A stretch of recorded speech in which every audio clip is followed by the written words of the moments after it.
welcome. Don't forget to like and subscribe. Or, I might show up at your door. I'm just here to share some creepy stories, so sit back and enjoy. Disclaimer: the content presented in the video is purely for entertainment purposes only. The theories and stories discussed in this video are speculative and are not supported by any evidence or proof. Viewer discretion is advised. My alarm blared for the third time. 7:33. Shiz. I slapped at my phone, finally silencing it as I kicked off the tangled sheets. Another Monday. Another morning running late. The apartment felt unusually quiet as I stumbled toward the bathroom. My eyes still heavy with sleep. Something about the quality of light streaming through the blinds seemed off, too yellow. Almost sepia-toned, but I didn't have time to contemplate atmospheric anomalies. Not when I had exactly 17 minutes to shower, dress, and get out the door. The hot water ran out halfway through my shower. Typical.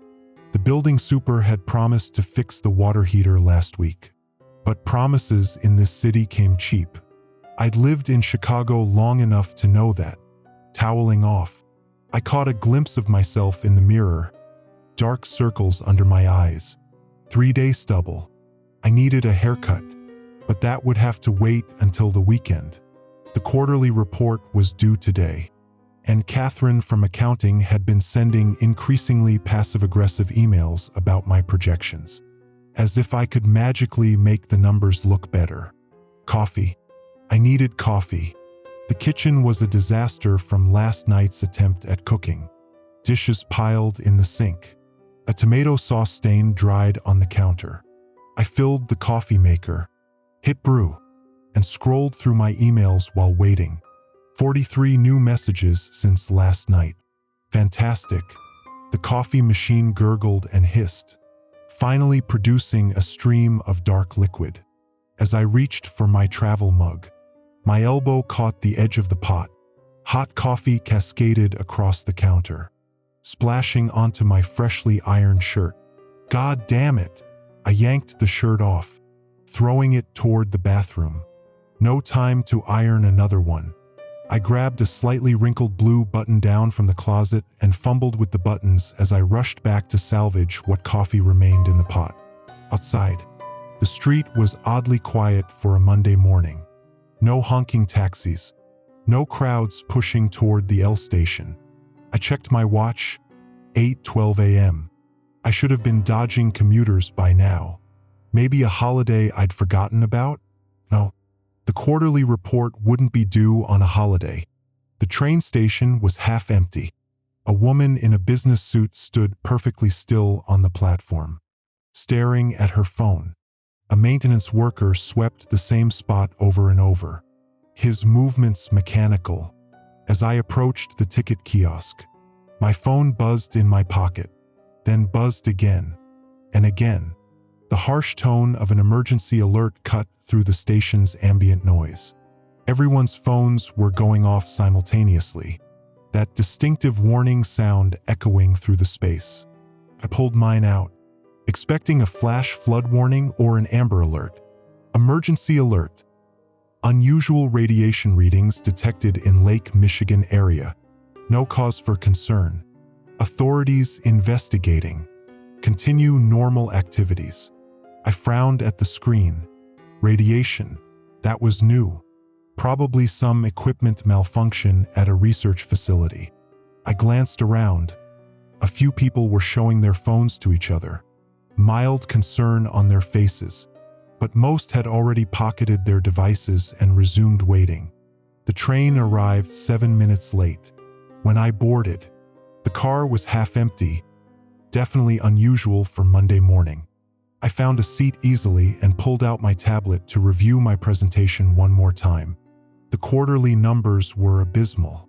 No amount of clever phrasing could hide the fact that we were down 18% from last quarter. I massaged my temples, feeling the beginning of a headache. Maybe I could blame it on market volatility or supply chain disruptions, the usual corporate scapegoats. As the train rattled toward downtown, I noticed something strange. We were passing through neighborhoods that should have been bustling with morning activity, but streets looked deserted. At one station, the doors opened and nobody got on or off. The train simply paused. Doors opened to an empty platform, before continuing on. When we finally reached the loop, I hurried toward my office building. The streets downtown were active but not crowded. No line at the coffee shop I passed. No wait for the elevator. Morning, James. I nodded to the security guard as I scanned my badge. He didn't respond, just stared straight ahead. Rude, but whatever. The office was quieter than usual. Several desks sat empty, glowing monitors displaying screensavers. I hung my coat and settled at my desk, powering up my computer. Hey, did you see that weird alert? Mitch from marketing rolled his chair toward my cubicle, coffee in hand. About the radiation? Yeah. Probably nothing. My sister works for the city. Says they've been monitoring something in the water treatment plant for days, keeping it quiet. He leaned in conspiratorially. Government types in hazmat suits. I rolled my eyes. Your sister also thought Y2K was going to end civilization. I'm just saying what?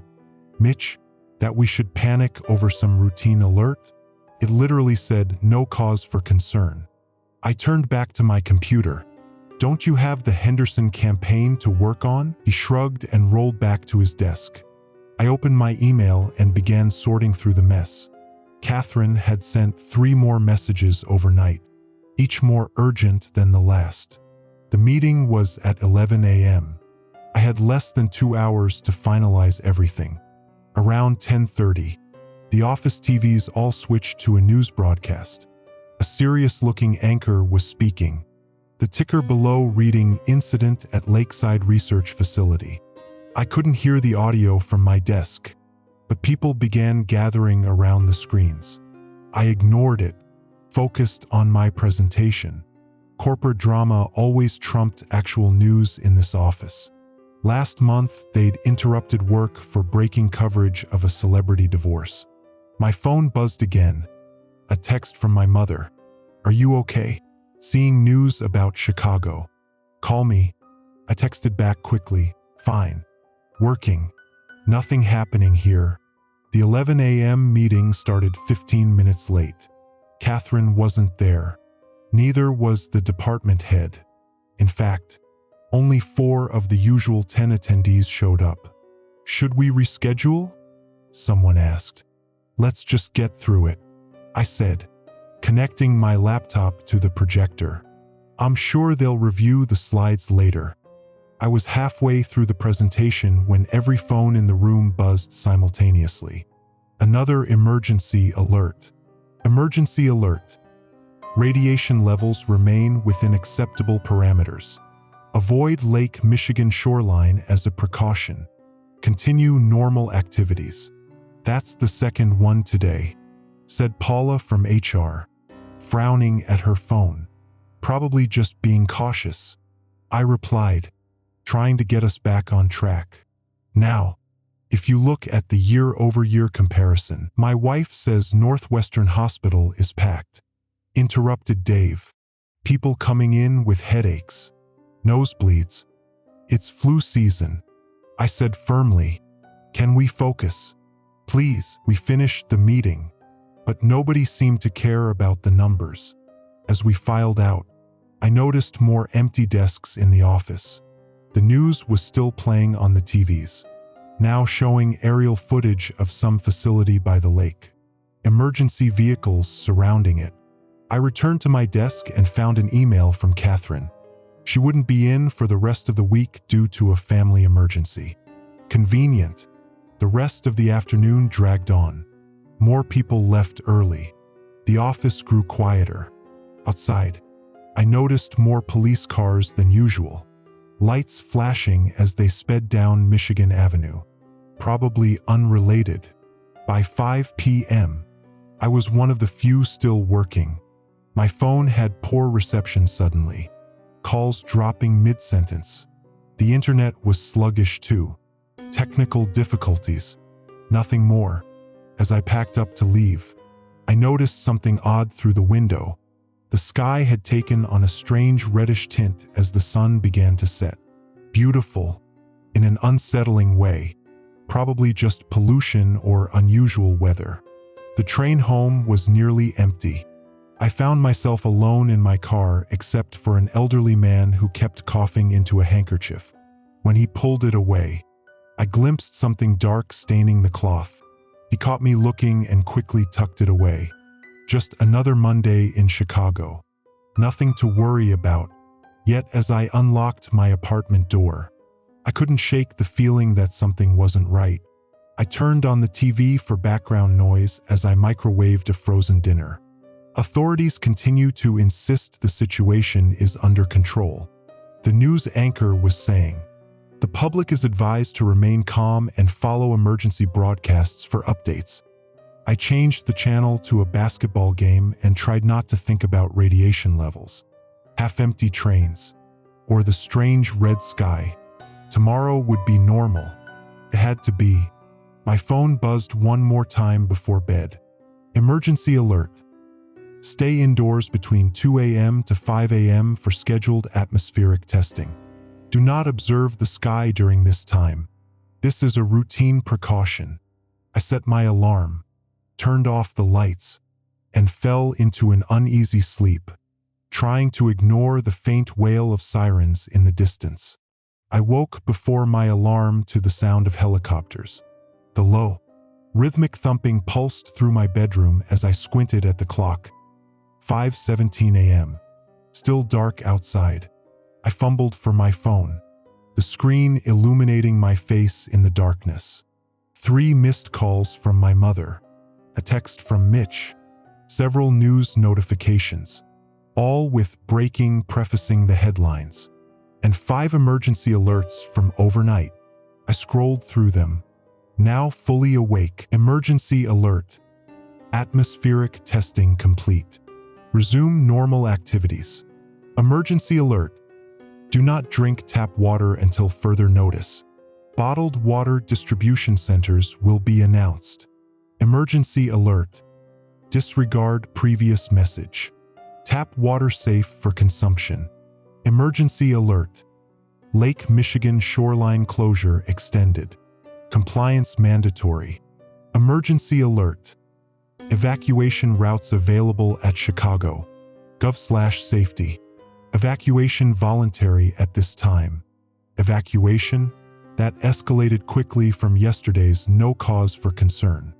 I switched to news apps, trying to make sense of the contradictory alerts. The local stations showed aerial footage of Lake Michigan. The water near the shoreline had a strange, iridescent quality, almost oily. Reporters stood at police barricades, explaining that a minor incident at the Lakeside Research Facility had released non-hazardous materials into the water.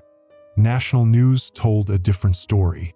They were using terms like potential contamination zone and precautionary measures. One station showed a map with proposed evacuation routes leading out of the city, all while the anchor stressed there was no immediate danger. Social media was chaos. Posts about radiation sickness symptoms, conspiracy theories about government experiments, photos of military vehicles entering the city, claims of mass casualties being covered up, and countless variations of "my cousin's friend works at Northwestern Hospital and says." I tried calling my mother back, but the call wouldn't connect. All circuits busy. The automated voice informed me. I sent a text instead. "I'm fine. Don't believe everything on the news. Will call when I can." The shower ran clear this morning, but I found myself examining the water suspiciously before stepping in. Ridiculous. If something was in the water, I wouldn't be able to see it. I had 2 bottles of water in the fridge. Not exactly emergency supplies. The tap water looked normal, but I used it only to brush my teeth, spitting carefully and rinsing with one of the bottled waters. just in case. Outside, the morning had a surreal quality. The helicopters I'd heard were still circling downtown, black shapes against the pale dawn sky. More people than usual waited at the train station, many wearing surgical masks. A woman clutched a small radiation detector, the kind doomsday preppers buy online. It beeped softly as she waved it around, her eyes wide above her mask. The train was packed this time, the exact opposite of yesterday. Everyone stood in tense silence, checking phones and avoiding eye contact. At one stop, an argument broke out when the doors opened and more people tried to squeeze in. Security officers I'd never seen before at this station separated the shouting men. "They're lying to us," one man kept saying, even as he was escorted away. "They've been lying since day one." My phone vibrated as another alert came through. Emergency alert. Increased military presence for public safety. Cooperation appreciated. Situation remains under control. Under control, muttered the woman beside me, reading the same alert. Then why are there soldiers on Michigan Avenue? The train crawled into downtown, stopping frequently for unexplained delays. Through the windows, I could see unusual activity on the streets. National Guard vehicles, people queuing outside grocery stores, a medical team in partial hazmat gear treating someone on a sidewalk. When we finally reached my stop, I hurried toward the office, head down against a stiff wind that carried a metallic taste. Probably just urban pollution. Chicago always smelled strange, especially near the industrial corridors. The office building lobby was chaotic. A crowd had gathered around the security desk, voices raised. I pushed through to find James, the security guard, trying to maintain order. "I'm sorry, but I can't let anyone access floors 20 through 35. He was saying, "Building management orders." My department was on floor 27. "What's going on?" I asked someone near the edge of the crowd. "They're saying something about air circulation issues." The woman replied, not looking up from her phone. "But my friend works for the building management company, and she says they found radiation levels on the upper floors. Something about proximity to the air intake systems." My phone buzzed again. A text from my boss. "Working remotely today. All staff encouraged to do same. Check email for details." As I turned to leave, the lobby TV caught my attention. The mayor was giving a press conference, looking tired but composed. "Assure all Chicago residents that evacuation is purely precautionary at this stage. Those in the outlying zones," she gestured to a map showing neighborhoods along the lake, "should proceed calmly to designated processing centers. Transportation is provided. Bring only essential items." The lobby erupted in fresh conversation.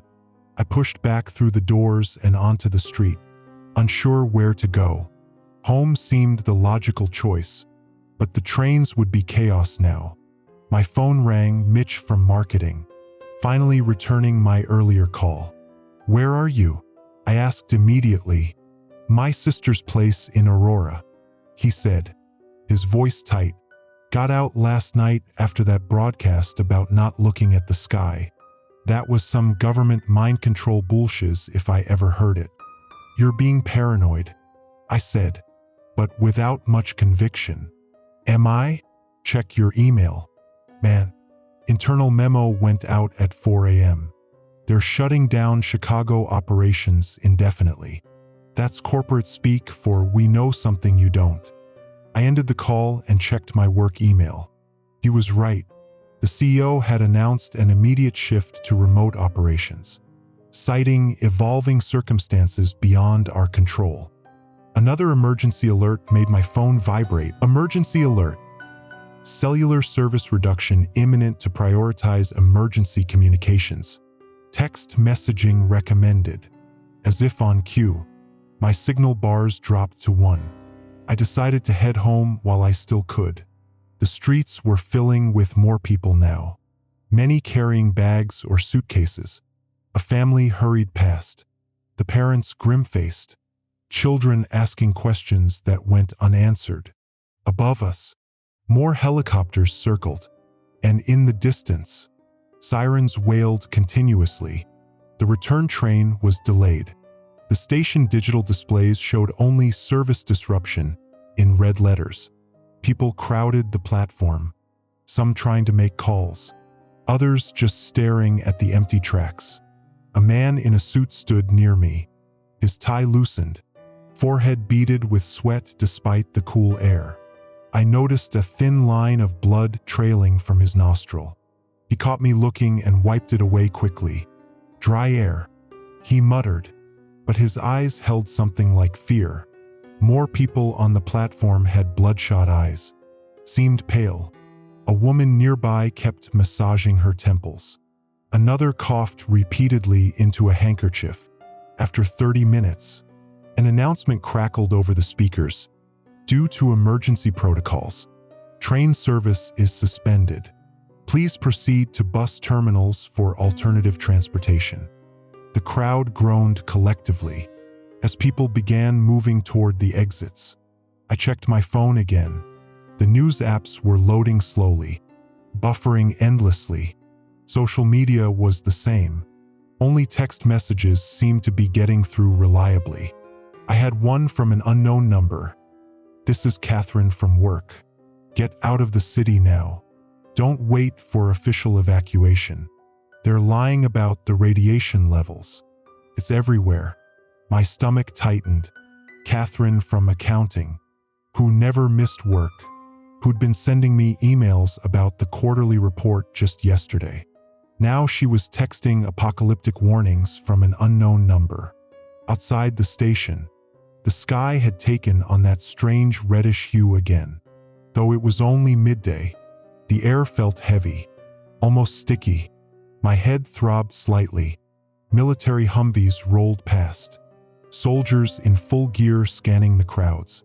One vehicle stopped nearby, a soldier with a megaphone making an announcement. "Attention citizens, proceed to Michigan Avenue for evacuation transport. Have identification ready. Remain calm and follow instructions." People began moving in that direction, but I hesitated. The evacuation routes announced earlier led south and west. Michigan Avenue ran along the lakefront toward the supposed contamination zone. My phone buzzed with another alert. "Emergency alert. Disregard unauthorized evacuation instructions. Official routes available at Chicago. Gov/evacuation." The website wouldn't load. Nothing would load. As I stood there, uncertain which directions to believe, a military helicopter flew low overhead, the downdraft scattering litter across the street. The sun broke through the strange clouds for a moment, and in that slanting light, I saw something impossible.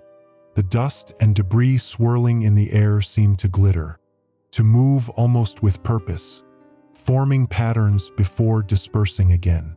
For a second, it looked like writing, symbols I couldn't understand but that nonetheless felt significant. I blinked, and it was gone. Just city grime in the air. Just another day in Chicago. Except it wasn't. And deep down, beneath layers of practiced skepticism, I was beginning to realize that whatever was happening might be beyond anyone's control. I spent the night in my apartment with the blinds drawn, listening to the constant drone of helicopters and distant sirens. Sleep came in fitful bursts between emergency alerts. My phone battery drained quickly. Though I barely used it, something was running in the background, consuming power. I plugged it in and watched the charge icon flicker erratically. By morning, I had made a decision, despite official instructions to remain in place. I was getting out of Chicago. The conflicting information, the military presence, Catherine's warning, something was deeply wrong, and staying no longer felt like the rational choice. I packed a backpack with essentials, clothes, toiletries, water bottles, some energy bars, and what cash I had on hand. ATMs might not be working, and electronic payments could be unreliable if the infrastructure was compromised. Another alert buzzed as I zipped the bag. Emergency alert. Mandatory evacuation orders for lakefront districts 1 to 7. Proceed to designated pickup locations. Bring identification and essential items only. My apartment was in District 9, not yet under evacuation orders. That gave me time to leave on my own terms. Avoid the chaos of official evacuation channels. Outside, the city had transformed overnight. National Guard checkpoints had been established at major intersections.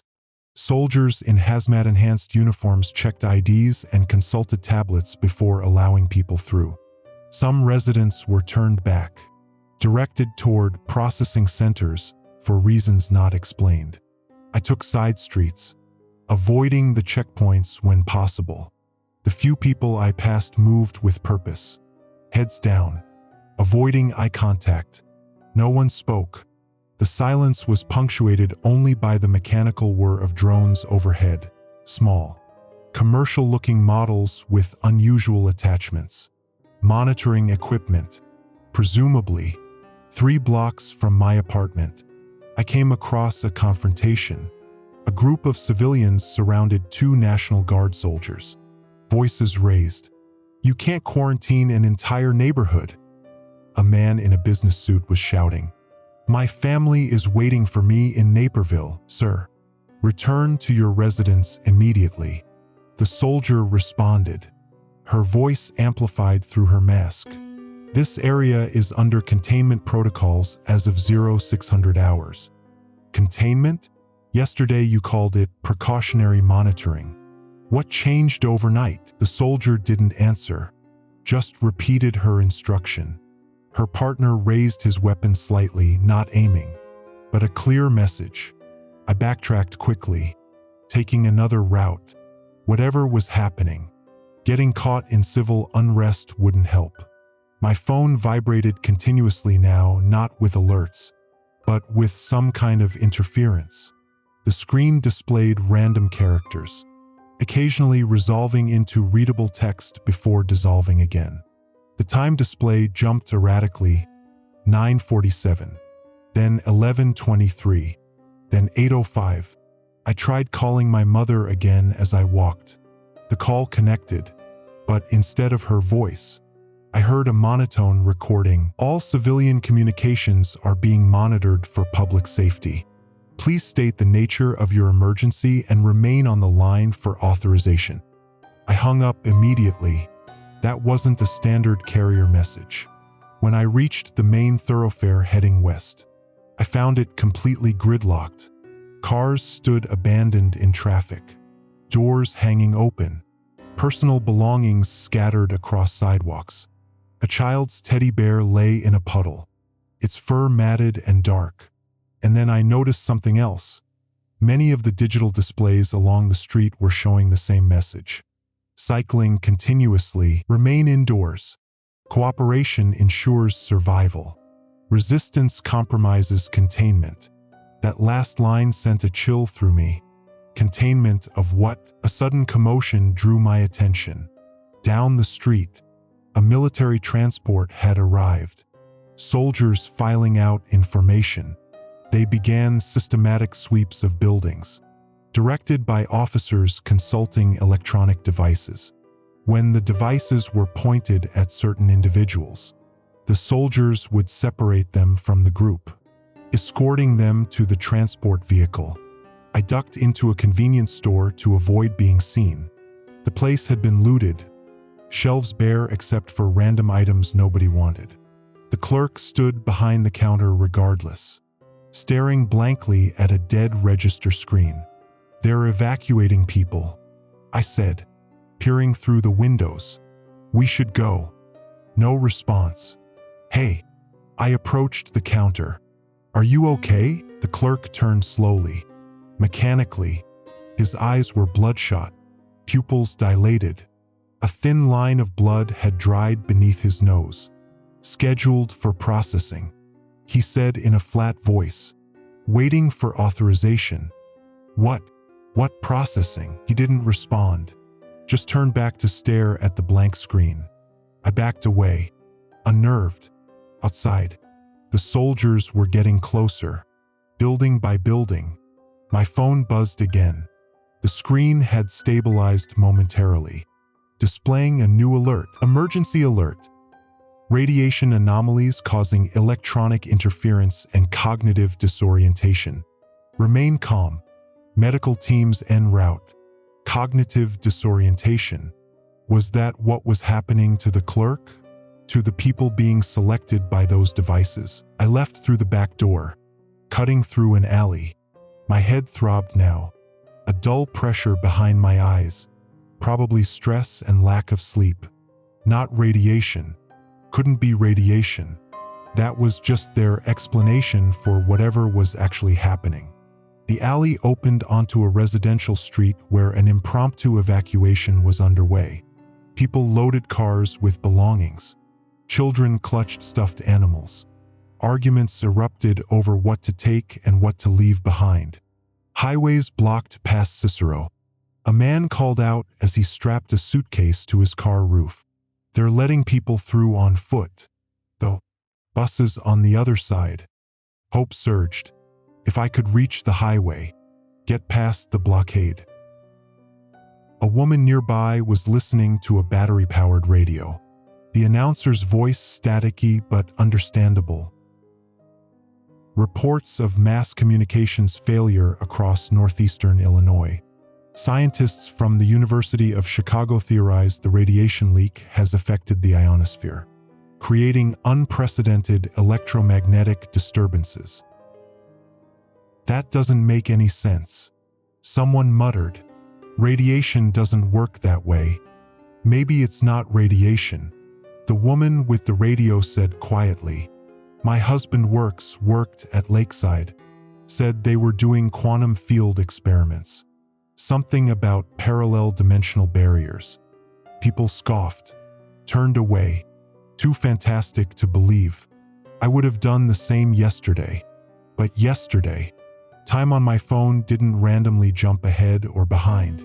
Yesterday, store clerks didn't bleed from their noses and speak like automated messages. Yesterday, soldiers didn't scan civilians with strange devices and select some for processing. I continued west, joining the stream of people heading toward the highway. The crowd grew denser, movement slower. Above us, the sky had taken on a bruised quality, purplish-red near the horizon, fading to an unnatural green overhead. Not pollution, not any atmospheric condition I'd ever seen. A child near me pointed upward. Mommy, the birds are moving funny. I followed her gaze. A flock of pigeons circled overhead, but their movement was wrong, stuttered, fragmented, like frames missing from a video. As I watched, several birds simply vanished mid-flight, while others seemed to multiply instantly, creating perfect copies that flew in synchronized patterns before disappearing again. Digital glitches in living creatures. My watch had stopped at 10:17, though whether AM or PM was no longer indicated. The hands occasionally twitched backward before resuming their frozen position. I took it off, shoved it in my pocket. Time was becoming an unreliable concept anyway. We reached the highway entrance to find concrete barriers and National Guard checkpoints. People were being processed through in small groups, each individual scanned with handheld devices. Those who passed were directed onto the empty highway. Those who failed were escorted to idling buses with blacked-out windows. As we shuffled forward in line, a soldier nearby removed his helmet briefly, wiping sweat from his face. I caught a glimpse of something disturbing. A thin metal band wrapped around his head, disappearing behind his ears. Not standard military equipment. Something else. The crowd's nervous murmuring was punctuated by a new sound, a low, thrumming vibration that seemed to come from everywhere and nowhere. pulsed in rhythm with my headache, intensifying the pressure behind my eyes. Several people around me pressed their hands to their ears. Though the sound wasn't exactly audible, more felt than heard. My turn at the checkpoint approached. The soldier with the scanner looked exhausted, mechanical in his movements. Scan. Check screen. Direct right or left. Right meant highway. Left meant buses. Identification, he said as I stepped forward. I handed over my driver's license. He scanned it, then pointed the handheld device at my face. It emitted a soft beep, the screen flashing amber. He checked the display, frowned slightly. Proceed to medical evaluation, he said, pointing left. Why? I'm not sick. Elevated anomaly readings. Protocol requires further screening. What anomalies? I feel fine. The lie came easily, despite my pounding head and the metallic taste that had flooded my mouth. He just repeated, proceed to medical evaluation, and motioned for the next person. I stepped out of line, but instead of heading toward the buses, I slipped behind an abandoned news van, watching. 1 in 5 people were being directed to medical evaluation. There was no pattern I could discern: young, old, visibly ill, or apparently healthy. My phone vibrated again. The screen flickered to life, displaying a message that wasn't an official alert. They're not evacuating us. They're sorting us. Get off the main roads. Find others like you. Catherine again. How had she texted me when regular communications were down? And what did she mean? Others like you? As I pondered this, I noticed something strange about the buses. People entered, but I never saw them exit on the other side. And the buses never left. They just idled there, filling gradually with the medically evaluated. Whatever was happening in Chicago, whatever had begun at Lake Michigan, I was now certain of one thing: the authorities weren't trying to save everyone. They were selecting. I spent the night in an abandoned office building 2 miles from the highway checkpoint. I wasn't alone. About 20 others had the same idea, forming a loose collection of people united only by our shared distrust of the official evacuation. We barricaded the doors, shared what supplies we had, and tried to make sense of our situations through fragmented information. My brothers in the National Guard. A woman named Elena told us, her voice barely above a whisper.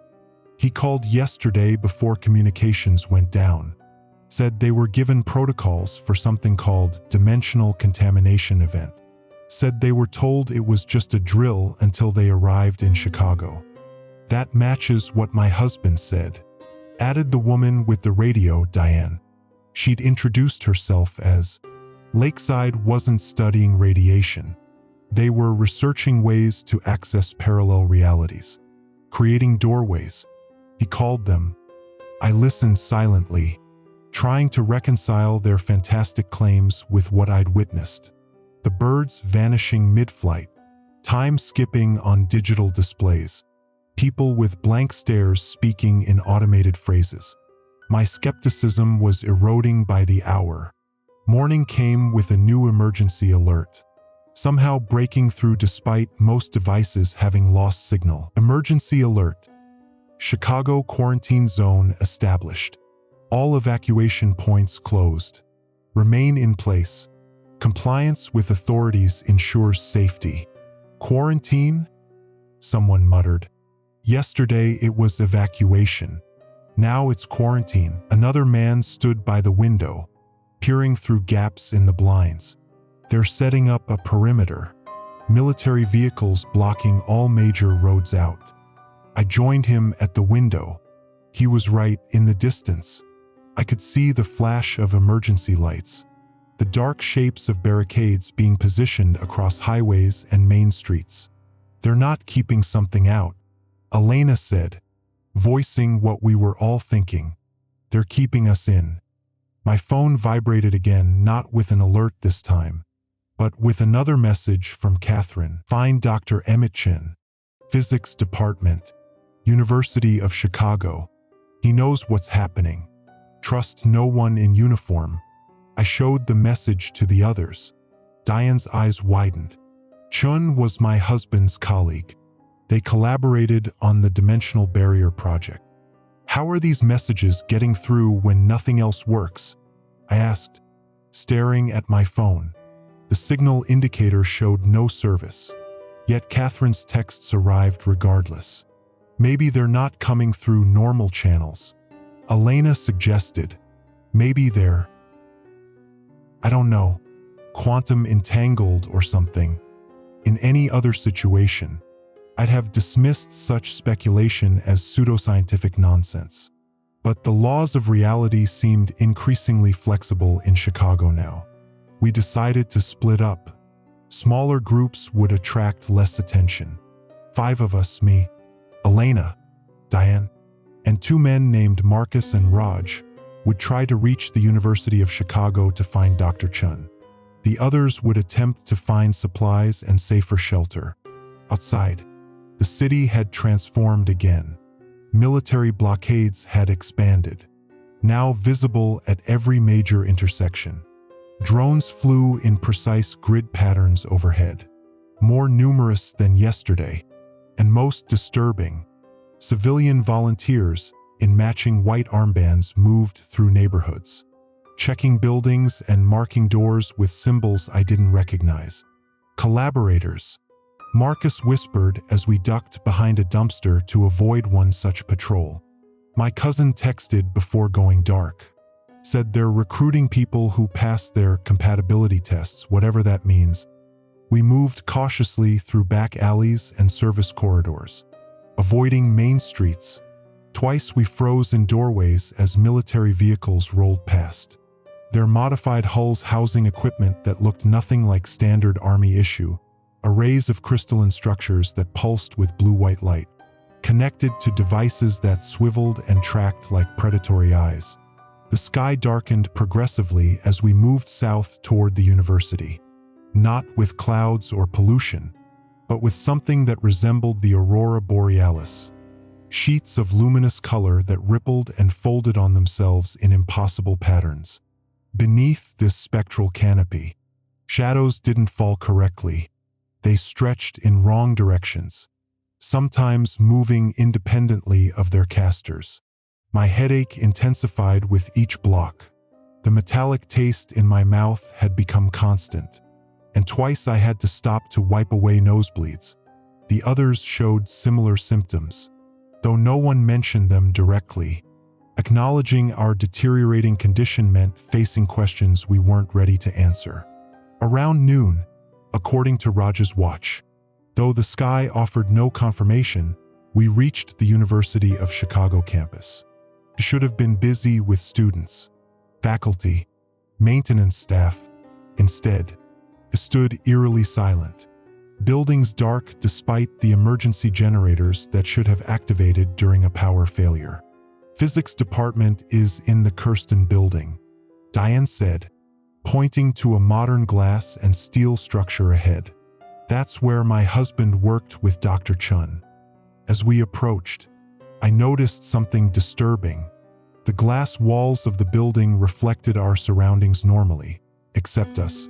Our reflections moved half a second out of sync, completing gestures we hadn't yet made, turning to look at things we hadn't yet seen. Inside, emergency lights cast weak pools of illumination across the lobby. The air felt wrong, denser, somehow resistant to our movement, as if we were pushing through invisible currents. 7th floor, Diane whispered, heading for the stairwell. Elevators won't be working.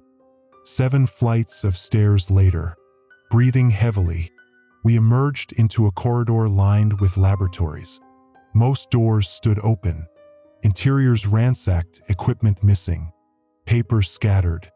They've been here already, Marcus said grimly. Military or whoever's really in charge. At the end of the hall, one door remained closed. A handwritten sign read simply, "Keep out, Quarantine protocol active. Elena tried the handle. Locked. Raj produced a multi-tool from his pocket and worked on the lock while we kept watch. The door clicked open, revealing a laboratory unlike the others. It appeared untouched by the ransacking. Equipment hummed with power. Computers displayed active data streams, and complex apparatus filled the center of the room. And seated before a bank of monitors, a slender man with silver-streaked hair watched as calculations scrolled across the screens. Dr. Chun, Diane ventured. He turned slowly, eyes widening at the sight of us. How did you get in here? This area is supposed to be sealed. Catherine sent us, I said, showing him my phone with her messages.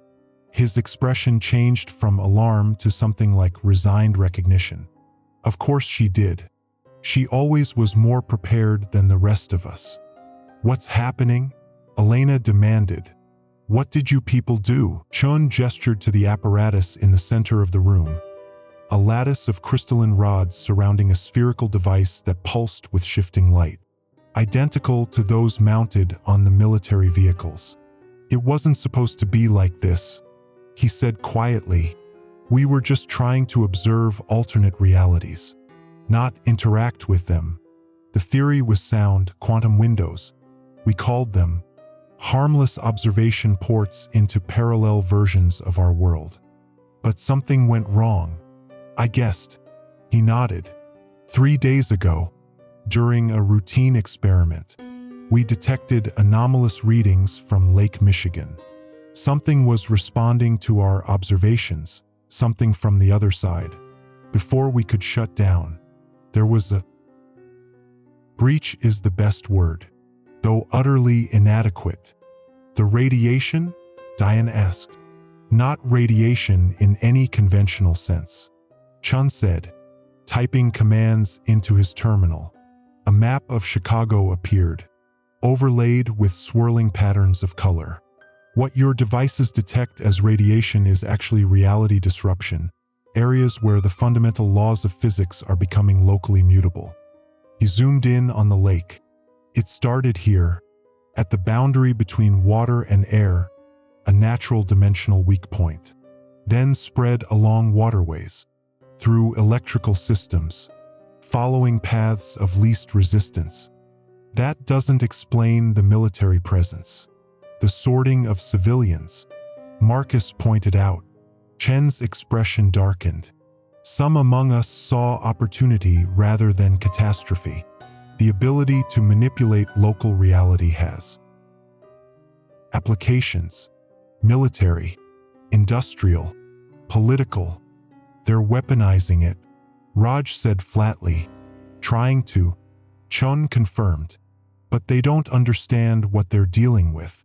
The entity or entities on the other side aren't passive. They're curious, adaptive. They learn from each interaction, each observation. Entity, I repeated, my mouth suddenly dry. You mean, we opened a window into another reality, and something looked back through it. Something that found our reality intriguing enough to visit. On the screens, the colored patterns pulsed and shifted, expanding outward from the lake in fractal progressions. And the people being selected at checkpoints? Elena asked. Compatibility testing, Chun said, his voice hollow. Some humans show natural resilience to reality distortion. Others display affinity, physiological synchronization with the altered state. The military is identifying and segregating both groups. For what purpose? I demanded. Before Chun could answer, all the monitors in the lab flickered simultaneously. The map of Chicago vanished, replaced by a single line of text. Emergency alert. Phase 2 initialization complete. Remain indoors. Do not resist cognitive restructuring. Chun stared at the message, face pale. It's happening faster than I calculated. They're accelerating the process. What process? Diane asked, but was interrupted by a sudden piercing sound, not quite a siren.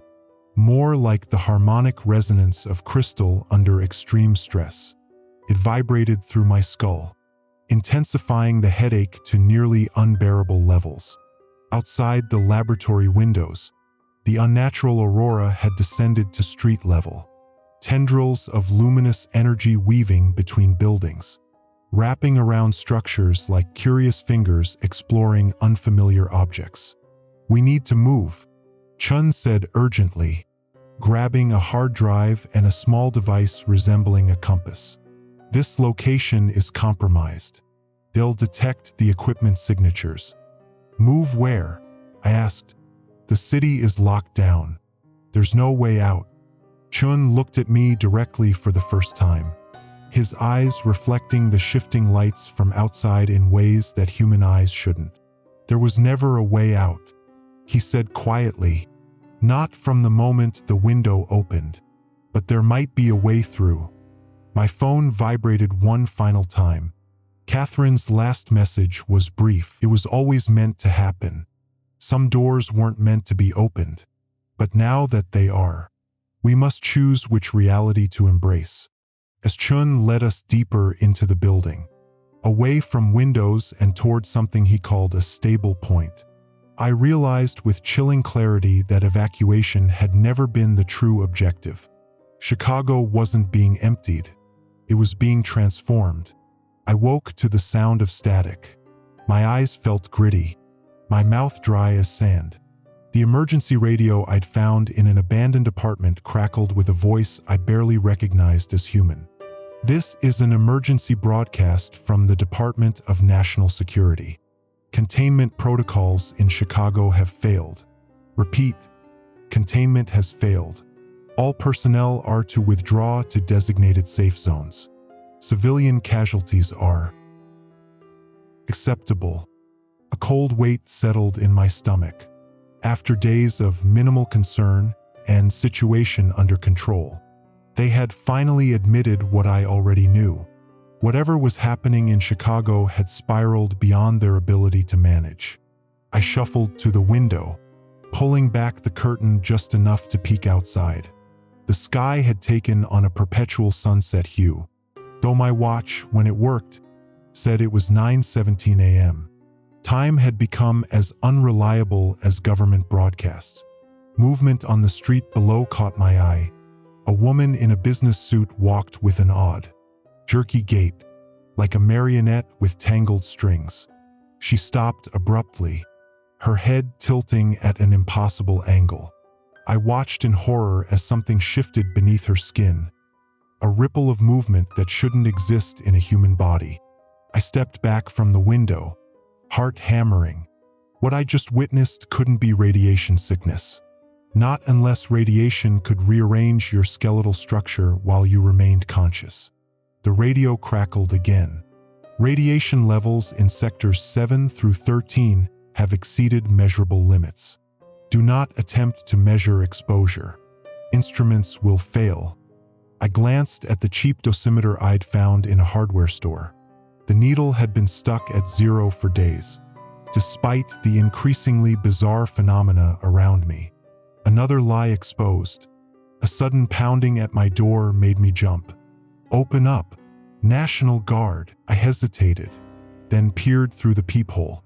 2 soldiers in hazmat suits stood outside, their faces obscured by masks that reflected my own distorted image back at me.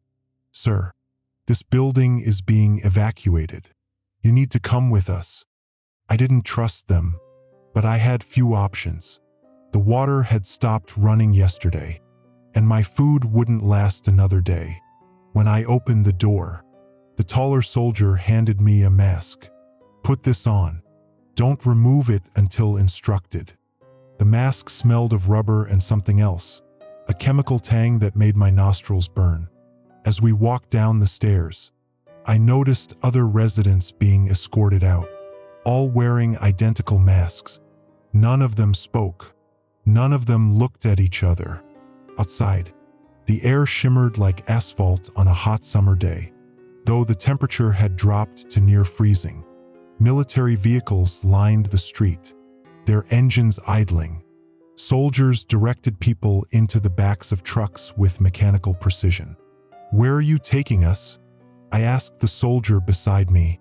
"Decontamination facility," he replied, voice muffled by his mask. "Standard protocol."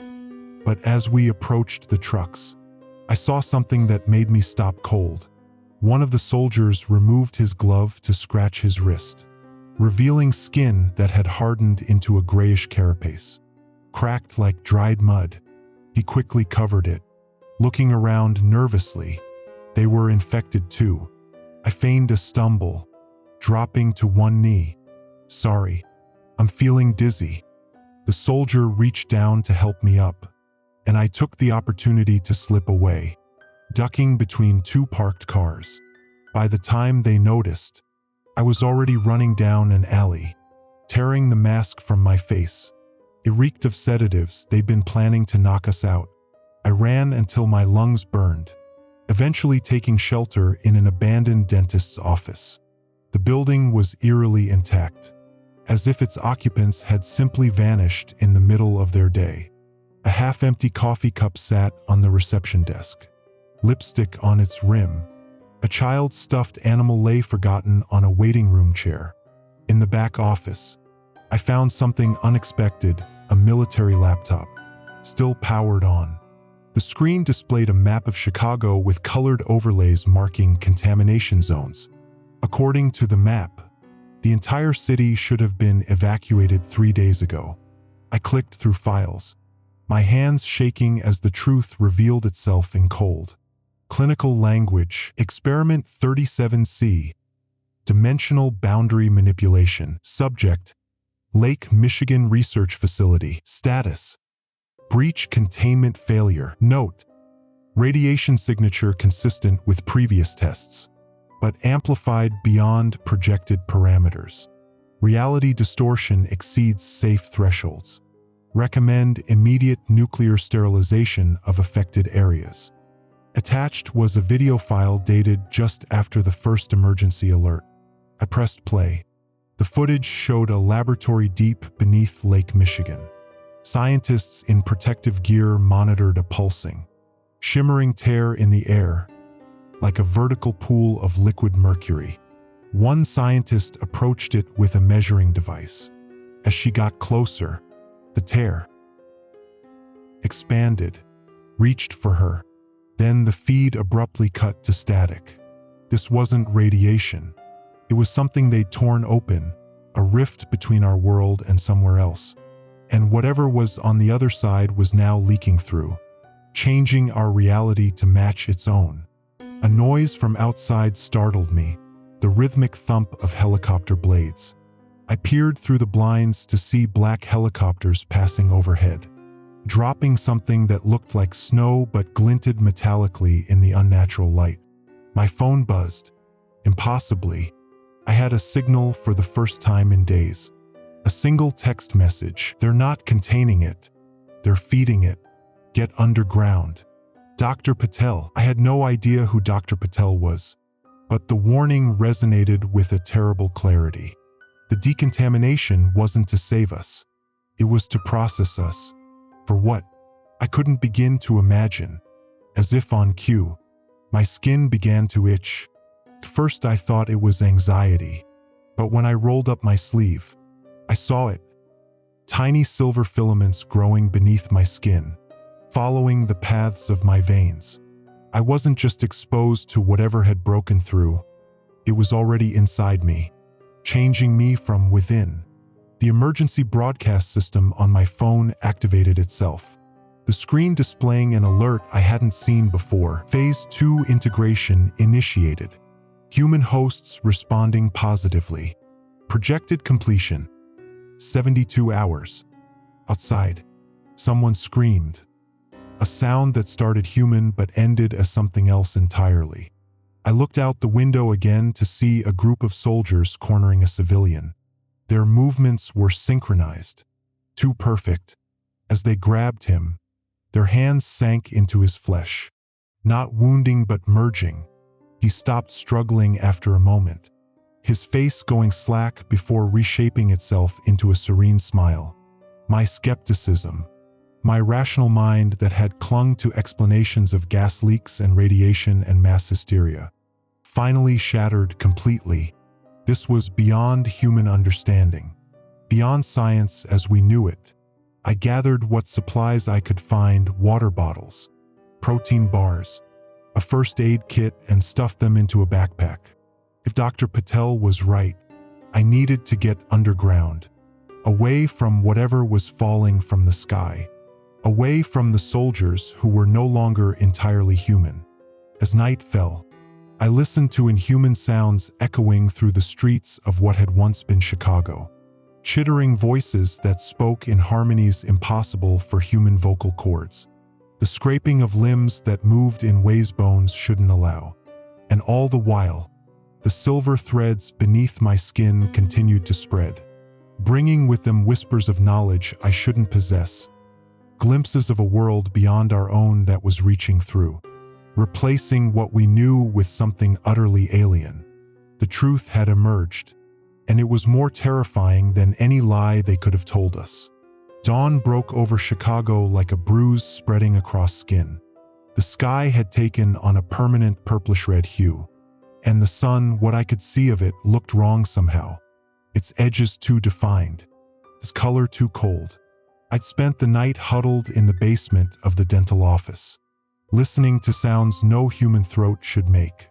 Sleep came in fragments, each awakening worse than the last.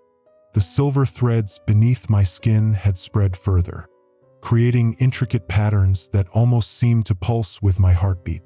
My phone was dead. The emergency radio emitted only a high-pitched tone that made my teeth ache. The last broadcast I'd heard before it died had been chilling in its brevity. Abandon all evacuation efforts. May God have mercy on our souls. When I finally ventured outside, all pretense of order had vanished. Military checkpoints stood abandoned. Equipment scattered as if the soldiers had simply dropped everything and fled, or been taken. In the distance, explosions punctuated the unnatural silence. Black smoke rose from what had once been the financial district, now a landscape of twisted metal and shattered glass. I caught glimpses of movement in the shadows of collapsed buildings. Some human, some decidedly not. A helicopter flew overhead, listing badly to one side. As I watched, it seemed to fold in on itself, its metal skin rippling like fabric in a breeze before it plummeted from the sky. The crash was strangely muted, as if the air itself had thickened, dampening sound. I needed to find other survivors. I needed answers. Most of all, I needed to know if what was happening to my body was happening to everyone else. 3 blocks from the dental office, I found my first sign of organized human resistance.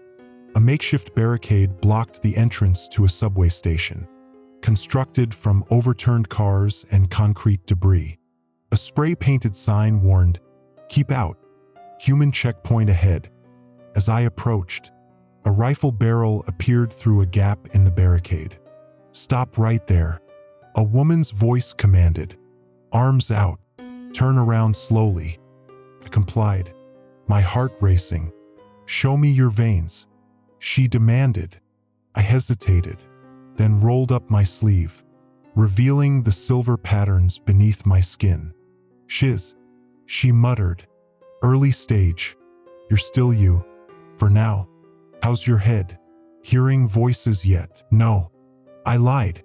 The whispers had started sometime in the night. Distant, incomprehensible, but persistent.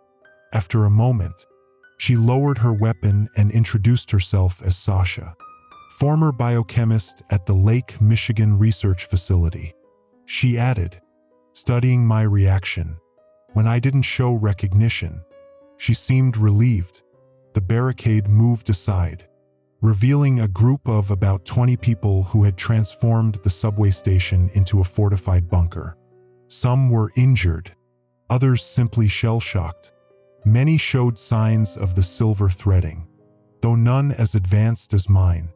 "Welcome to what's left of the resistance," Sasha said without humor, if you can call it that. Inside, I learned the truth, or at least more of it than I'd known before. Sasha had been part of a research team studying what they believed was a new form of energy discovered deep beneath Lake Michigan. Something that existed between dimensions.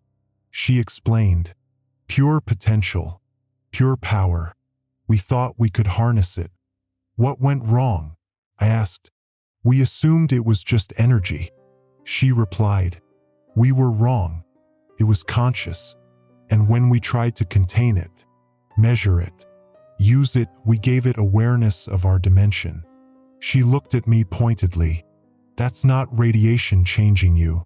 It's converting you, rewriting your cellular structure to accommodate its existence in our reality." Another survivor, a former military officer named Ray, explained that the government had known about the breach for weeks before the first public alert. They thought they could control it, weaponize it. By the time they realized what they were dealing with, it was too late. The group had gathered what information they could. Certain buildings in the city seemed to resist the changes, places built on precise geometric principles, or containing specific materials. They had mapped these safe zones and were using them to plan movements through the increasingly alien landscape Chicago had become. "It's not just our city," Ray said grimly. Reports before the communications blackout suggested similar phenomena worldwide. "This thing isn't just invading Chicago, it's using it as a beachhead." As night approached, we ventured to the surface for reconnaissance. The city had become a war zone, but not in any conventional sense. In one street, I witnessed military personnel firing at civilians who moved with the same synchronized precision I'd seen the day before. In another, civilians attacked soldiers with improvised weapons, their movements erratic and desperate, and moving among them were others, beings that looked human at first glance but moved wrong, their limbs bending at impossible angles, their faces shifting subtly when they thought no one was watching. "The first wave," Sasha whispered. "They look almost human because they're built from human templates. The next wave won't bother with the disguise." We watched in horror as a group of soldiers cornered what appeared to be a normal family. Instead of killing them, the soldiers formed a circle around them. Their bodies began to melt together, creating a pulsing dome of flesh that enveloped the screaming civilians. "We need to go," Ray hissed. "Now." As we retreated, a new emergency broadcast echoed through the abandoned buildings, not from speakers or devices, but from the air itself, as if reality was being used as a transmission medium. "This is no longer an emergency. This is transcendence. All resistance will be incorporated." Back at the subway station, I helped the group plan their next move. Their goal was to reach a research bunker beneath the university where Sasha believed equipment existed that could potentially close the rift. "It won't undo what's happened," she admitted, "but it might stop things from getting worse." That night, as the others slept, I noticed my reflection in a broken mirror. My eyes had changed, the pupils elongated slightly, the irises containing hints of silver that caught the light. The whispers in my head were growing louder, more coherent. "You cannot stop evolution. You cannot close the door. We are already inside." An explosion rocked the station, sending dust cascading from the ceiling. Shouts of alarm rose from the guards at the entrance. "They found us!" someone screamed. Chaos erupted as creatures poured through the barricade, humans and something else, moving as one entity with many bodies. The group scattered, firing weapons, throwing explosives, fighting with desperate ferocity. In the confusion, I became separated from Sasha and Ray. I fled deeper into the tunnel system, pursued by sounds of combat that gradually faded behind me. In the darkness, I realized I could see perfectly another change the silver threads had brought. Alone in the abandoned tunnels, I understood that society as we knew it had collapsed. What would replace it was still taking shape around us, using us as raw material for something new, something incomprehensible. And part of me, a growing part, was beginning to wonder if resistance was merely delaying the inevitable. I no longer knew if it was day or night. My watch had stopped working entirely, his hands frozen at 3:17, though whether it was AM or PM was anyone's guess. Time itself had become elastic, stretching and contracting without warning. Sometimes I'd blink and find myself in a different section of tunnel with no memory of how I'd gotten there. Other times, I'd watch a single droplet of water fall from the ceiling, taking minutes to complete its journey to the floor. I'd been wandering the subway tunnels for what felt like days, though it could have been hours or weeks. The concept of linear time was becoming increasingly irrelevant in this new Chicago. When I finally found a way back to the surface, I emerged into a city I barely recognized. The skyscrapers remained, but they'd changed. The Willis Tower now twisted like a corkscrew, its windows forming spiral patterns that hurt my eyes if I looked too long. Other buildings had merged together, creating impossible architectures that defied physics, structures that branched and reconnected, that appeared to be both solid and liquid simultaneously. Streets no longer followed their original paths. They curved upward at impossible angles, sometimes splitting into multiple parallel versions of themselves. I watched a taxi drive up what should have been a vertical wall, its driver seemingly unaware of anything unusual. The silver threading beneath my skin had spread everywhere now, covering my entire body in intricate patterns that occasionally shifted on their own. My reflection in a shattered storefront window revealed a face that was still recognizably mine, but with subtle wrongness, eyes too large, features too symmetrical. The changes were accelerating. I wasn't alone in my transformation. The few people I encountered on the streets had undergone similar changes, though to varying degrees. Some appeared almost normal except for their eyes, which reflected light like burnished metal. Others had progressed further, their limbs elongated, their movements fluid in ways human anatomy shouldn't allow. None of them seemed alarmed by their transformation. They went about their business as if nothing was wrong, walking pets that no longer resembled dogs, entering buildings through walls rather than doors, having conversations without speaking. An emergency alert blared from nowhere and everywhere. Phase 3 integration proceeding ahead of schedule. Reality conversion at 68% completion. Remain in your assigned sectors for processing. I had no assigned sector. I was off the grid. A glitch in whatever system was rewriting Chicago. Perhaps that explained why I still retained some sense of what had been, while others seemed to have forgotten entirely. Near what had once been Millennium Park, I encountered a group of people standing in a perfect circle around the bean sculpture. Except the bean was no longer reflective, it was transparent, revealing within it a miniature version of Chicago as it had been before. The people stared at it with expressions of vague recognition, like someone trying to remember a dream. One of them noticed me watching and approached. She moved strangely, as if her joints worked differently now, but her voice sounded human enough. "Are you still transitioning?" she asked, her head tilting at an angle that made my neck hurt just looking at it. I'm not sure what you mean," I replied cautiously. "You're remembering the before," she said. Not a question but a statement. "Most of us have forgotten. It's easier that way." She gestured toward the park, which was now composed of geometric shapes that constantly rearranged themselves. "This is better, don't you think? More efficient, more true." Before I could respond, she reached out and touched my forehead. Images flooded my mind, memories that weren't mine. I saw the city from hundreds of different perspectives simultaneously. I saw the lake boil and part, revealing a shimmering tear in reality. I saw beings step through, their forms shifting constantly as they adapted to our dimension. When the vision ended, I was alone again. The woman and the circle of people had vanished. Though I hadn't seen them leave, the being remained, still showing the ghost of old Chicago within.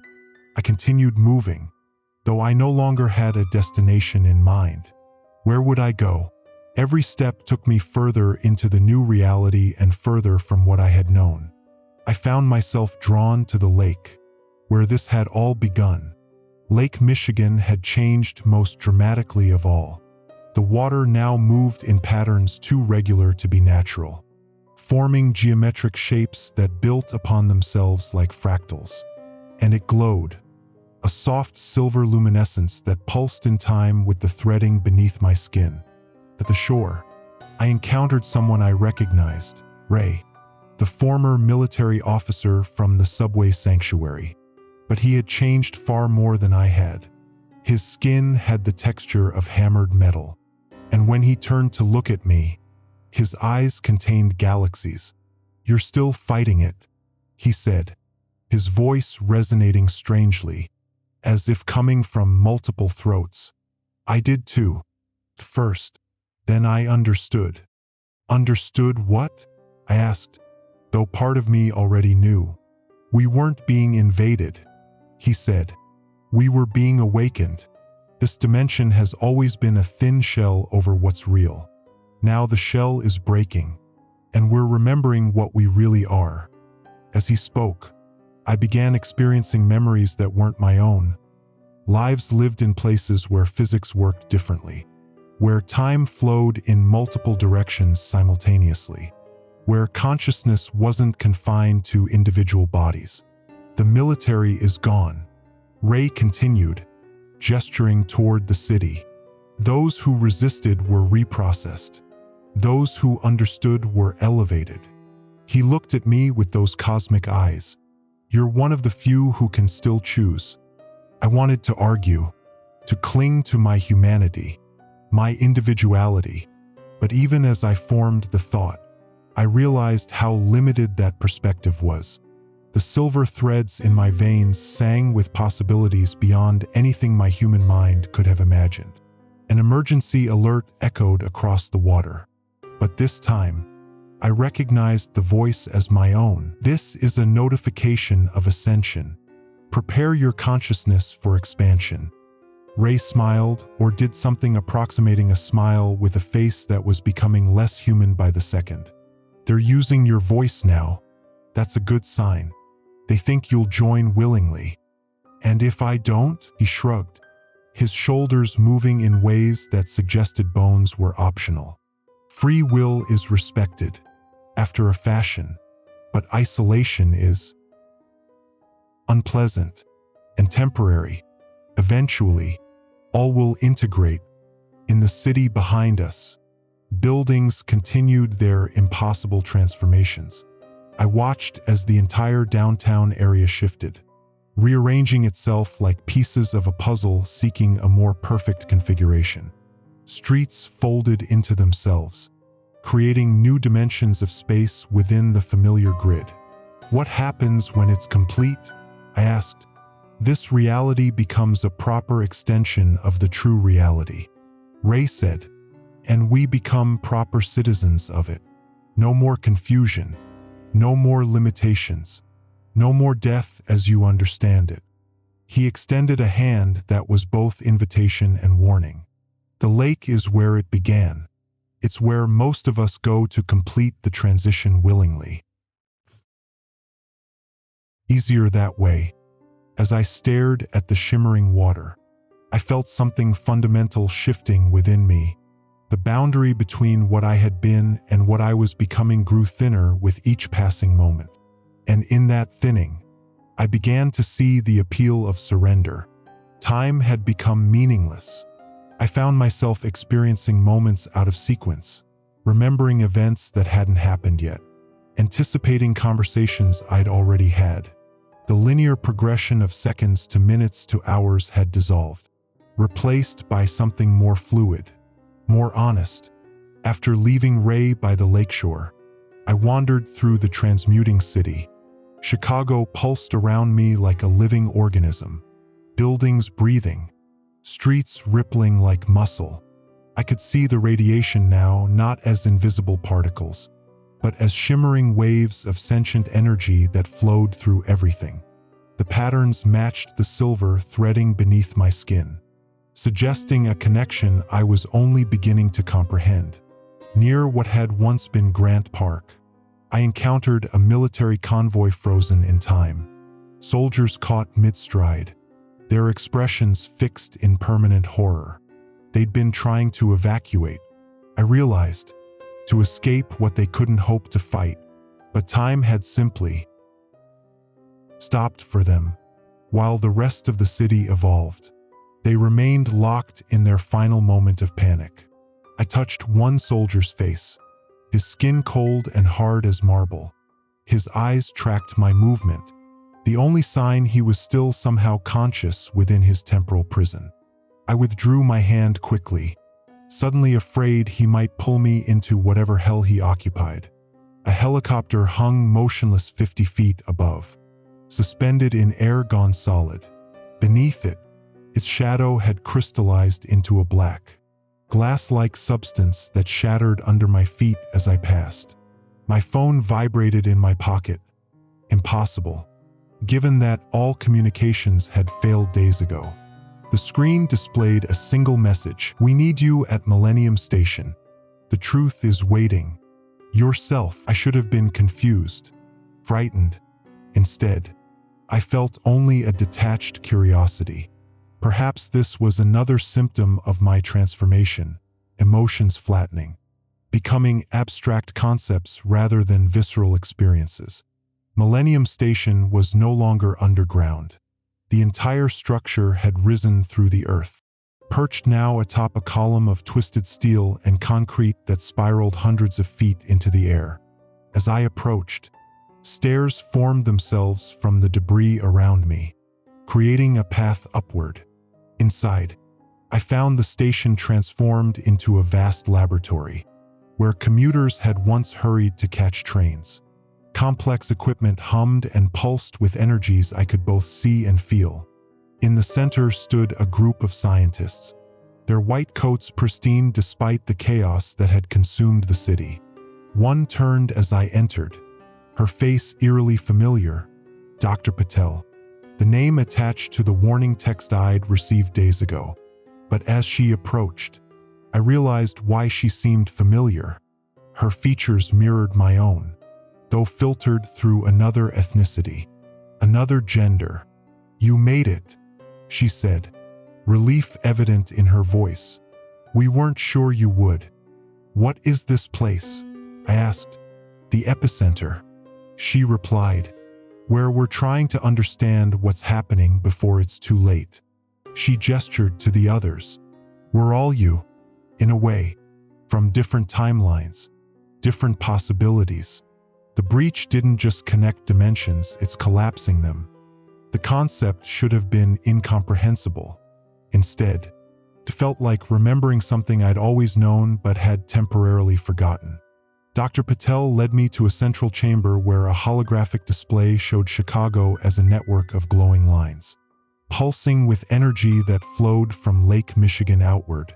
"The radiation isn't radiation at all," she explained, confirming what I'd begun to suspect. "It's conscious information rewriting our reality at the quantum level, a form of communication so fundamental it alters the recipient to make itself understood." Another scientist approached, an older man with my eyes, my jawline, but decades more life etched into his face. "We've been studying this phenomenon across multiple timelines," he said. "In some, progressed faster. In others, it was contained. This timeline..." He hesitated. "This one is different. The entity is learning, adapting, evolving." "Entity," I asked. Dr. Patel's expression darkened. We don't have a better word for it.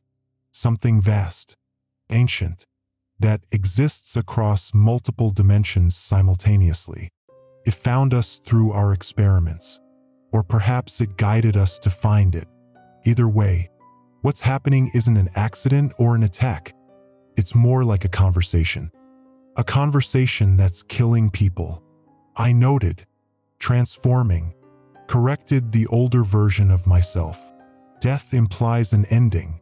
This is a transition, like caterpillars becoming butterflies, though the metaphor falls short of the reality. They showed me their research, data collected from instruments that measured quantum fluctuations, reality distortions, temporal anomalies. According to their findings, Chicago existed in multiple states simultaneously, overlapping versions of itself from various timelines, all occupying the same space. That's why some buildings seem to reconfigure. Dr. Patel explained, you're seeing versions from different possibilities bleeding through. A tremor ran through the station, sending equipment crashing to the floor. Outside, the unnatural sky darkened further, clouds forming patterns too geometric to be natural. It's accelerating, someone said. The final phase has begun. Dr. Patel grabbed my arm, her fingers digging in with desperate strength. You need to understand what's happening to you, to all of us. The silver patterns under your skin, they're not just changes to your body. They're changes to your consciousness, preparing you to perceive reality as it truly is. Which is what? I asked. Infinite. The older version answered. Multidimensional, where time and space are suggestions rather than laws. Where consciousness isn't confined to individuals but exists as a network. Another scientist joined us. This one barely more than a teenager but with my same eyes.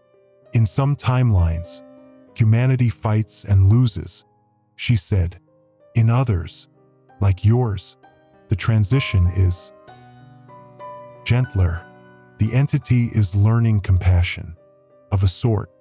We brought you here because you're unique, Dr. Patel said. Your particular configuration of resistance and acceptance has created a bridge. You can still communicate with those who haven't begun to transition, but you can also understand what we're becoming. The floor beneath us suddenly became transparent, revealing the city far below. I could see people moving through streets that bent at impossible angles, entering buildings that existed in multiple states. Some still looked human. Others had transformed so completely I could barely recognize them as having once been people. What happens when the transition is complete? I asked. None of them answered immediately. Finally, the teenage version spoke. We don't know. No timeline has reached that point yet, but we're closer than any other version of Chicago has gotten. The station shuddered again, more violently this time. The equipment around us began to melt, flowing into new configurations. We're out of time, Dr. Patel said. The bunker can't maintain stability much longer. She pressed something cold and metallic into my hand, a device that pulsed with the same energy as the patterns under my skin. This contains everything we've learned. Find others who are like you, aware during the transition. Help them understand. Understand what? I asked, but I already knew the answer. That fighting is pointless. That acceptance doesn't mean surrender. Her form began to shift, becoming less solid, more luminous. The entity isn't destroying humanity. It's evolving it. The question is into what? As the station collapsed around us, my various selves dissolved into light, merging with the transformation sweeping through the city. I clutched the device and ran, leaping from the crumbling structure into empty air. I should have fallen. Instead, I found myself moving through space differently, as if gravity had become optional. Below me, Chicago continued its metamorphosis, beautiful and terrifying in its inhuman perfection. An emergency broadcast echoed through the transformed city, spoken in thousands of voices in perfect harmony. Final phase initiated. Prepare for collective ascension. And for the first time since this began, I wasn't afraid. I landed on a rooftop that hadn't been there seconds before, the device from Dr. Patel humming in my palm. Around me, Chicago continued its metamorphosis, buildings twisting into shapes that shouldn't be possible, streets folding into higher dimensions, the sky a kaleidoscope of colors that had no names in human language. I no longer questioned these impossibilities. They simply were. The device unfolded in my hand like a metallic flower, revealing a small projection sphere. When activated, it displayed images from across the city, people in various stages of transformation, some fighting it, others embracing the change. I recognized Sasha among them, her body now more light than matter, moving through solid objects as if they were mist. I decided then to stop running, to stop searching for a way out that didn't exist. Instead, I would document what was happening, not just for whoever might come after, but for myself, to understand by observing, to find meaning in the dissolution of everything I had once known. The roof beneath me rippled, forming a shelter of sorts, a space that responded to my needs before I could articulate them. Inside, I found supplies that shouldn't have been there: paper, pens, a recorder that worked despite the electromagnetic distortions that had rendered most technology useless. I began writing everything down, describing the changes in scientific terms when possible, in metaphors when not. The silver threading beneath my skin had spread to my eyes now, altering my vision so that I could perceive spectrums beyond the human range. The world looked different, richer, stranger, alive with energies and connections I'd never noticed before. As night fell, or what passed for night in this new reality, a deepening of colors rather than true darkness, others like me emerged from hiding. People who had neither fully transformed nor completely resisted, who existed in the liminal space between what had been and what was becoming. A woman approached, her movements suggesting she'd once been a dancer. The silver patterns beneath her skin formed intricate spirals that seemed to reflect the altered stars above. "You're the one they're talking about," she said. "The bridge." "Who's talking about me?" I asked. "Everyone. Everything." She gestured around us. "The city itself speaks now. Haven't you heard it?" I hadn't. But as soon as she mentioned it, I could. A subtle vibration that translated itself into meaning in my mind. Chicago was indeed communicating, its transformed structures acting as a vast nervous system conveying information from one part to another. More people arrived, a dozen, then 24, all in similar states of partial transformation. They gathered around me, eager to share what they'd experienced, what they understood of what was happening. A man who introduced himself as a former physicist explained his theory. "What we're experiencing isn't destruction but evolution on a scale we've never imagined. The entity from the lake exists in dimensions beyond our comprehension. By merging with us, it's helping us transcend our limited three-dimensional existence." "But at what cost?" asked a woman clutching a journal similar to mine. "Our humanity. Our individuality. Perhaps those were always illusions," replied the physicist. "Beautiful, necessary illusions for creatures at our stage of development, but illusions nonetheless." Together, we watched as Chicago continued its transformation. The lake had become something else entirely, a shimmering membrane between realities, its surface occasionally rippling as things moved across it from somewhere else. An emergency broadcast echoed through the gathering. But this time, the voice was mine. "This is not the end. This is metamorphosis. Those who accept will transcend." Those who resist will be preserved until ready. The others looked at me with a mixture of awe and uncertainty. They're using your voice, the dancer said. That means something. I didn't know what to tell them. I hadn't sent that message consciously. Yet I recognized the sentiment as one I'd recently come to accept. Was some part of me already connected to whatever intelligence was rewriting our reality? As if in answer, the silver patterns beneath my skin began to glow, synchronizing with pulses of light moving through the transformed city. Look, someone whispered, pointing toward the horizon. We watched in collective silence as an entire section of Chicago was rewritten before our eyes. Buildings didn't collapse so much as dissolve and reconstitute, their materials reorganizing into structures that resembled coral reefs more than human architecture, growing, breathing constructs that pulsed with the same silver light that ran through my veins. It's beautiful, murmured the woman with the journal, tears streaming down her face. It was terrifying and alien, yes, but undeniably beautiful.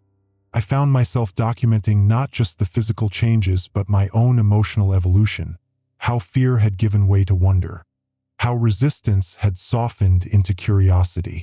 The physicist approached me later, as the others rested. I've been studying the patterns, he said, showing me equations he'd scrawled on scraps of paper. They're not random. They form a language of sorts, mathematical, precise. I believe they're instructions. Instructions for what? For becoming something new. He looked at me intently. Your patterns are more complex than ours, more complete. I think you're further along in the process. Before I could respond, a tremendous sound reverberated through the city, not quite music, not quite language, but something that contained elements of both. It emanated from the lake, where the silver membrane had begun to pulse rhythmically. It's calling us, the dancer said, her voice filled with reverence. As one, our group moved toward the edge of the rooftop. Below, I could see others emerging from hiding places, all walking in the same direction toward the lake. They moved with purpose but without urgency, like participants in a procession. Should we follow? Someone asked. I considered the question. My old self would have hesitated, would have sought more information, more certainty, but that self was fading, being replaced by something that understood certainty as another illusion, information as merely one way of knowing. Yes, I said simply. As we descended to join the procession, I continued documenting what I saw. People from all walks of life, in various stages of transformation, moving toward a shared destiny. Some still appeared mostly human. Others had progressed further, their forms fluid and luminous. None seemed frightened anymore. Near the lakeshore, I encountered Ray again. He had completed his transformation, his body now composed entirely of that silver light, barely maintaining a human shape out of what seemed like courtesy rather than necessity. You've stopped fighting, he observed. I've started understanding. I corrected. He smiled or formed an approximation of a smile with a face that was now more concept than flesh. That's why you're important. You're documenting the transition for those who come after, the ones who aren't ready yet. Will there be others? I asked. After Chicago? Chicago is just the beginning, he replied. A test case. When the transformation is complete here, it will spread, slowly at first, then everywhere. I looked out at the lake, now a vast portal to somewhere else. The emergency broadcasts had stopped. Something else had started speaking. A voice that seemed to come from everywhere and nowhere, speaking in harmonics impossible for human vocal cords to produce.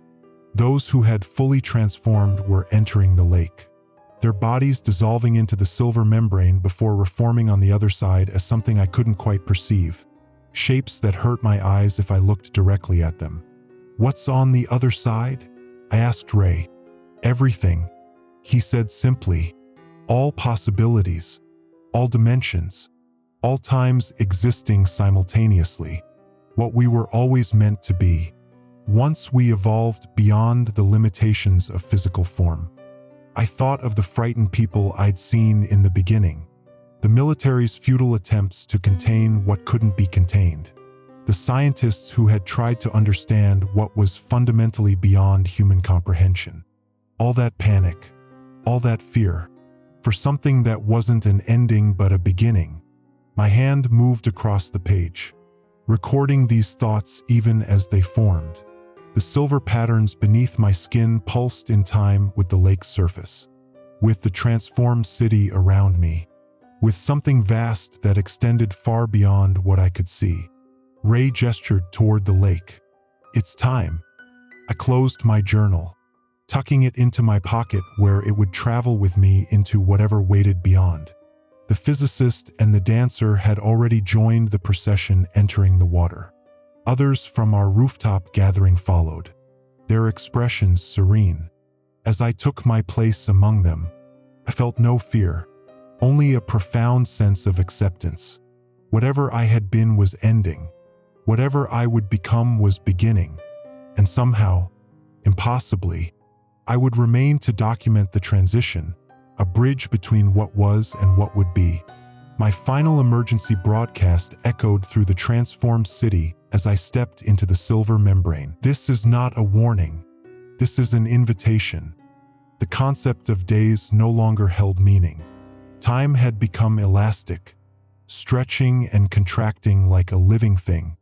I'd stopped checking my watch when I realized the hands were moving counterclockwise, then sideways, then in patterns that shouldn't be possible in three-dimensional space.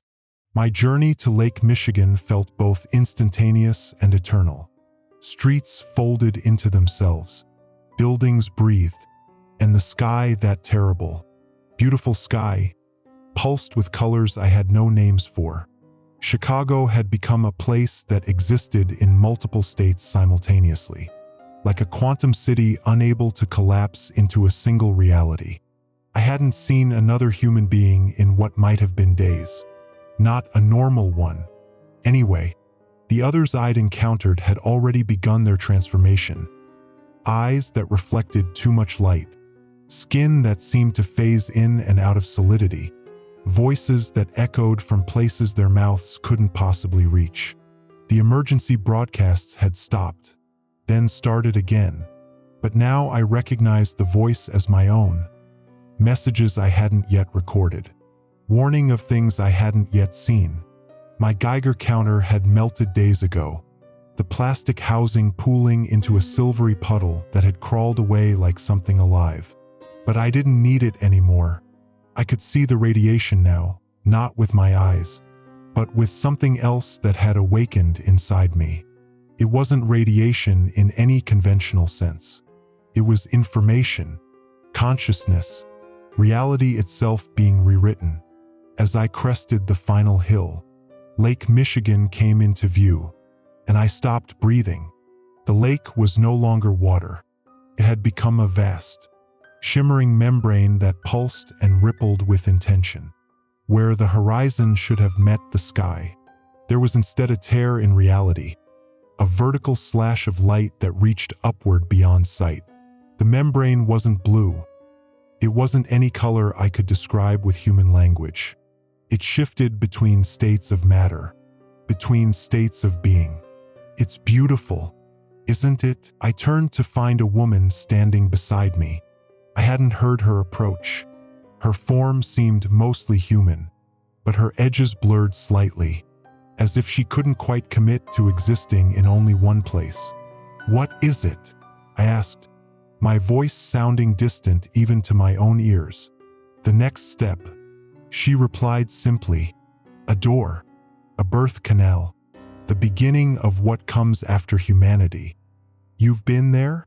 Beyond it," she smiled, and in her smile, I saw galaxies form and die. "I've been everywhere now, Time doesn't work linearly on the other side. I am here talking to you, but I am also there, and everywhere between. More figures emerged along the shoreline, dozens of them, all with that same slightly blurred quality, as if they existed in multiple versions simultaneously. "We waited for you," another said, a man whose eyes reflected too much of the membrane's light. "You're one of the last to resist the change." "I'm not resisting," I said, surprising myself with the truth of it. "I've been documenting. Someone should record what's happening." The woman laughed, a sound like wind chimes in dimensions I couldn't perceive. "That's why you're important. The observer who understood. The skeptic who finally believed." I looked down at my hands. They seemed solid enough, but I knew better now. Nothing was truly solid anymore. Reality was a consensus we'd agreed upon, and that consensus was being rewritten. My phone buzzed in my pocket. Impossible, since cellular networks had collapsed days ago. Pulled it out. The screen cracked and flickering with symbols that weren't letters or numbers. But somehow I understood them. Emergency alert. Final phase initiated. All remaining human consciousness will be integrated. This is not the end. "Did you send this?" I asked, showing the phone to the woman. "You did," she replied. "You will." From the other side, I pocketed the phone and approached the membrane. Close.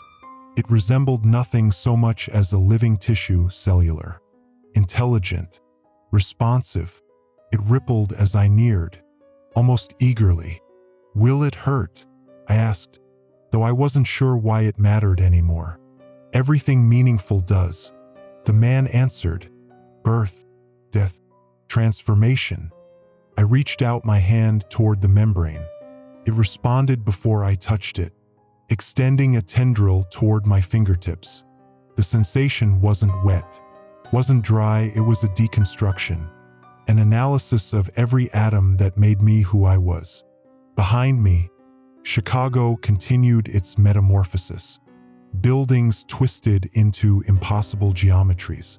Streets ran upward into the sky. The air itself seemed to fold and unfold, revealing glimpses of other places, other times, other possibilities. "What happens to Earth?" I asked, as the tendril wrapped around my wrist. Gentle but insistent.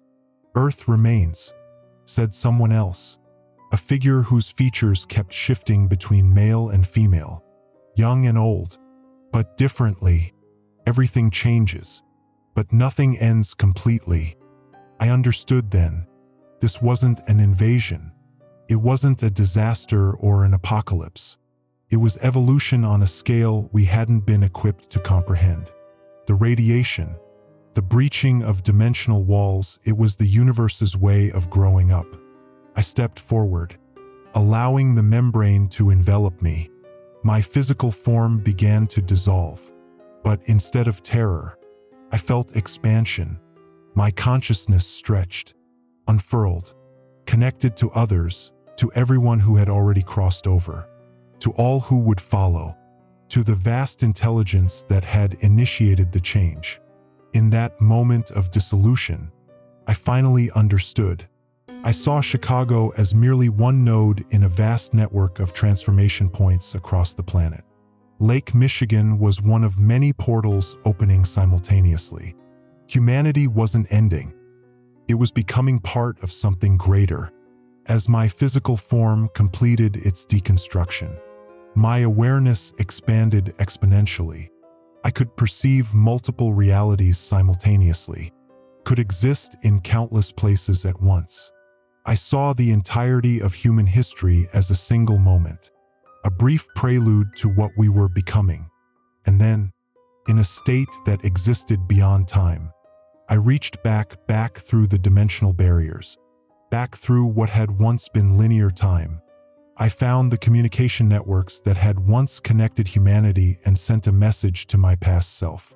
To all past selves still clinging to old reality. Emergency alert. Radiation levels in Chicago are off the charts. It wasn't a warning to flee. It was an invitation to evolve. From my new perspective, I watched as the message reached countless devices. Starting the cycle again. I saw myself receiving it days ago, dismissing it, gradually coming to understand. I saw others following similar paths of realization and transformation across a world that was becoming something else entirely. The universe had grown tired of our limited perception. It had decided to bring us into the conversation. And now, existing everywhere and everyone at once, I could finally see the full picture. What we had feared as an ending was merely a cosmic birth. Painful, disorienting, but necessary. The radiation had never been radiation at all. It was awareness itself, leaking into a reality that had been too narrowly defined. Chicago still exists, but not as a city bound by 3 dimensions and linear time. I still exist, but not as a single consciousness limited to one perspective.